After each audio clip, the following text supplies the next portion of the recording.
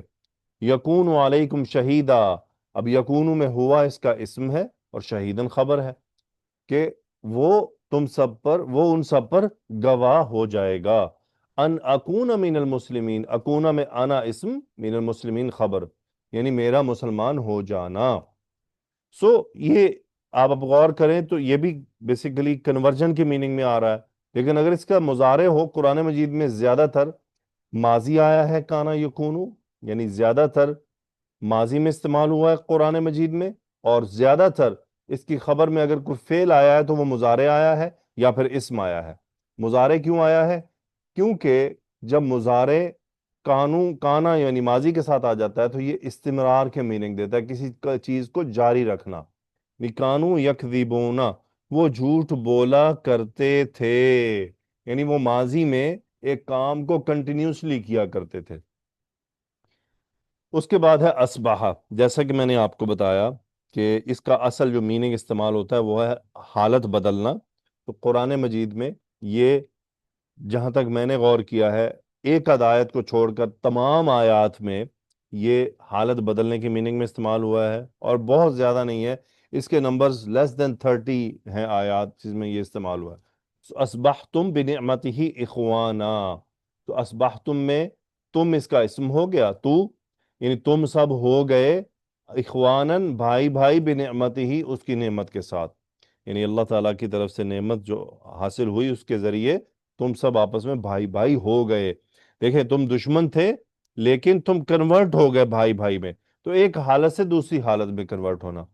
فَأَصْبَحَ فِي الْمَدِينَةِ خَائِفًا، اب خائفاً منصوب ہے، خبر اصبح، اصبح کا اسم ہوا، یعنی وہ شہر میں خوف زدہ ہو گیا، یعنی خوف کی حالت میں رہنے لگے۔ فتصبح الارض مخضرتن، الارض اسم تصبح، مخضرتن یعنی سرسبز ہو جانا، خضرہ سے.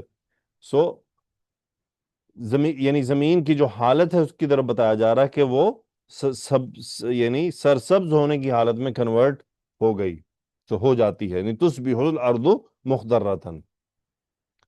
اب دوسرا ہے ظلہ. ظلہ کا مطلب ہوتا ہے ایک ہی حالت میں دن بھر گزار دینا. اب یہاں پر دیکھیں ظلوا فیہ یعرجون، اب یہ ایک آیت کا حصہ ہے جس میں اللہ تعالیٰ نے فرمایا تھا دروازے کھولنے کے بعد کہ آسمان میں اگر کوئی دروازہ کھول دیا جائے جس میں یہ چڑھنا چاہیں تو فظلوا فیہ یعرجون، یعنی تو پھر یہ اس دروازے میں پھر چڑھتے ہی رہیں گے، کوئی حد نہیں ملے گی ان کو. ظلوا میں واو اسم، یعرجون خبر، فیہ یعرجون کے متعلق ہے. عرج یعرج کا مطلب ہوتا ہے چڑھنا، یعنی بیسیکلی بلندی کی طرف چڑھنا. تو ظلوا فیہ یعرجون، تو وہ اور فیہ میں ہاں ضمیر دروازے کی طرف ہے جو پیچھے آیت میں جا رہی ہے. تو ظلوا فیہ یعرجون، تو اس دروازے میں کیا ہے پھر یہ چڑھتے ہی رہیں گے، یعنی یہ پھر کنٹینیوس دن رات کا یہ کام جاری رہے گا. ظل وجہہ مسودن، اب یہ کس آیت ہے؟ اس آیت کا حصہ ہے جس کے اندر جب کسی آدمی کو بیٹی کی پیدائش کی خبر دی جاتی تو کیا ہوتا ہے؟ ظل وجہہ مسودن، وجہہ یہ اسم ظلہ، مسودن یہ خبر ظلہ، یعنی اس کا چہرہ دن بھر سیاہ رہتا ہے، یعنی اتنی پریشانی ٹینشن میں آ جاتا ہے کہ پریشانی کو اپنے سر پر سوار کر لیتا ہے. انسان جب اصل میں جب زیادہ پریشان ہوتا ہے نا تو اس کے چہرے پر سیاہی پھیلنے لگتی ہے، بیسیکلی وہ اندر سے برن ہو رہا ہوتا ہے. سو وَنَظَلُّ لَهَا عَاكِفِينَ، اب نظلو میں اسم کیا ہے؟ نحنو، عاکفین خبر ہے، یعنی ہم اس پر کیا ہے؟ عاکف مجاور بن کر بیٹھے ہی رہیں گے، یعنی ہم ٹکے ہی رہیں گے، اعتقاف کر لینا بیسیکلی. سو وَنَظَلُّ لَهَا عَاكِفِينَ، یعنی ہم ان کے لیے کیا ہے؟ ٹکے رہیں گے، بیٹھے رہیں گے، مجاور بنے رہیں گے، اعتقاف کی حالت میں رہیں گے. تو یہ یعنی ظلہ یظلو، اس کا مطلب کیا ہوتا ہے؟ ظلہ یظلو اس کا مطلب ہوتا ہے ایک ہی حالت کے اندر زیادہ دیر تک جاری رکھنا اس سچویشن کو. پھر ہے امسا، اب یہ وہ آیت ہے جس کے اندر تم سونا اور تصبحونا یہ خاص وقت کی طرف نشانی ہوئی ہے. تو تم سونا، امسا یمسی، اس کے اندر واو فاعل ہے، یعنی تمہارا شام کرنا، یعنی فسبحان اللہ حین تمسون، یعنی تسبیح کرو جب تم شام کرو، وحین تصبحون اور جب تم صبح کرو. تو اس میں بھی واو اس کا کیا ہے؟ اسم ہے. یا پھر یہ پورے یہاں پہ پورے فعل کے طور پر استعمال ہوا ہے، فعل تام کے طور پر. تو تم سونا و تصبحونا، باتا سے کوئی استعمال نہیں ہوا قرآن مجید میں. باریہا یبرحو، جیسا کہ میں نے آپ کو بتایا قرآن مجید میں یہ مضارع میں استعمال ہوا ہے. تو لن نبرحا، اب یہ نفی، اصل تو یہ ما نفی ہے نا، ما باریہا یہ ما نفی ہے. سو جب یہ مضارع میں گیا تو یہ ما کس میں کنورٹ ہو گیا؟ یا لا میں کنورٹ ہوا، غور کیجئے. اور جہاں لن استعمال ہونا تھا تو پھر لن استعمال کیا گیا. لن نبرحا، نحنو اس کا اسم، عاکفین خبر، لن نبرحا علیہ. اب یہاں یہ نفی نہیں ہے کہ ہم نہیں کریں گے، بلکہ یہ شور کنٹینیوشن میں ہے کہ لن نبرحا علیہ عاکفین، کہ ہم یعنی وہ جو اس پر اس کے لیے جو ہم نے اعتکاف کیا ہوا ہے ہم اس کو نہیں چھوڑنے والے، ہم کنٹینیو کریں گے. لن ابرح الارض، میں زمین نہیں چھوڑوں گا، یعنی میں اس زمین پر بیٹھا ہوں، کنٹینیو کروں گا. لا ابرحو، میں نہیں ہٹوں گا، میں نہیں چھوڑوں گا. لا ابرحو، سو اس میں آنا اس کا اسم ہے، ابرحا میں بھی آنا اسم ہے، الارض یہ خبر ہے. ما زالا، اب یہ بھی وہی ما باریہا کی طرح ما زالا، ما، اور اس میں کیا ما زالا کا مضارع کیا ہوتا ہے؟ لا یزالو. اب یہ بھی ما نافیہ ہے اس کے اندر، لیکن یہ اس کے ساتھ فکس جڑ کر آتا ہے. ما زالت تلکا دعواہم، یعنی ان کا یہ دعویٰ کنٹینیو رہا. تو تلکا یہ اسم زالت ہے، دعواہم یہ خبر ہے، اور یہ دعویٰ یہاں پر منصوب ہے، نصب کی علامت ظاہر نہیں ہو سکی چونکہ عذر آ گیا. سو ما زالت تلک دعواہم. لا یزال الذین کفروا فی مریۃ، اب یہ الذین کفروا یہ ہے اسم یزالو اور خبر یزالو ہے فی مریۃ، شبہ جملہ، شک میں رہنا. لا یزال الذین کفروا فی مریۃ ولا یزالون یقاتلونکم. اب اس میں کیا ہے؟ یزالون میں واو یہاں پر یزالون کا اسم ہے اور یقاتلونکم خبر ہے، یعنی تمہارا ان سے قتال کرنا کنٹینیو رہے گا. لا یزالون یقاتلونکم. اب دیکھیں یہاں پر نفی کے میننگ بالکل بھی نہیں آ رہے، لیکن کنٹینیوشن کی طرف بات کو بتایا جا رہا ہے. لا یزالون یقاتلونکم، یعنی جو کفار ہیں یہ تمہارے ساتھ لڑتے ہی رہیں گے، یہ نہیں رکنے والے. اور سارا یہ قرآن مجید میں استعمال نہیں ہوا. آتے ہیں کادا و اخواتها کی طرف. کادا لا یکادون یفقہون قلیلا، یعنی قریب ہے کہ وہ یفقہون قولا کے بات کو نہ سمجھے. لا یکادون، اب یکادون میں واو یکادون کا اسم اور یفقہون قولا یہ خبر، اور یفقہون فعل مضارع ہے، اس کے اندر واو فاعل، قولا مفعول. وہ بات سمجھتے ہیں. لا یکادون یفقہون قولا، یعنی قریب ہے کہ وہ بات نہیں سمجھیں گے. یکاد البرق یخطف ابصارہم، یعنی اچک لینا. یخطف ابصارہم، البرق اسم یکادو، یخطف ابصارہم یہ خبر یکادو، یعنی قریب ہے کہ جو بجلی کی کڑک ہے وہ ان کی نگاہوں کو اچک لے. تکاد السماوات یتفطرن منہ، السماوات اسم تکادو اور یتفطرن منہ خبر تکادو، یعنی قریب ہے کہ آسمان اس بات کے سبب پھٹ پڑیں. تکاد السماوات یتفطرن، تفطر یتفطر باب تفاعل. عسا ان تکرہوا شیئا، یعنی قریب ہے کہ تمہارا، یعنی ہو سکتا ہے تمہارا کسی چیز کو ناپسند کرنا. اب یہ ان تکرہوا عسا کا فائل اسم بن گیا، تو ان تکرہوا شیئا خبر بن گئی، یعنی تمہارا عسا ان تکرہوا شیئا، سوری یہ پورا ان تکرہوا شیئا یہ عسا کا اسم بن گیا، یعنی تمہارا کسی چیز کو ناپسند کرنا. عسا ربکم ان یہلک عدوکم، اب یہاں پر کیا ہوا؟ ربکم اسم عسا، یہلک عدوکم یہ خبر و عسا، یہ ہو سکتا ہے کہ تم سب کا رب تم سب کے دشمن کو ہلاک کر دے. پھر کیا ہے؟ عسا اولئک، اب یہ اسم عسا اور خبر ہے ان یکونوا من المہتدین.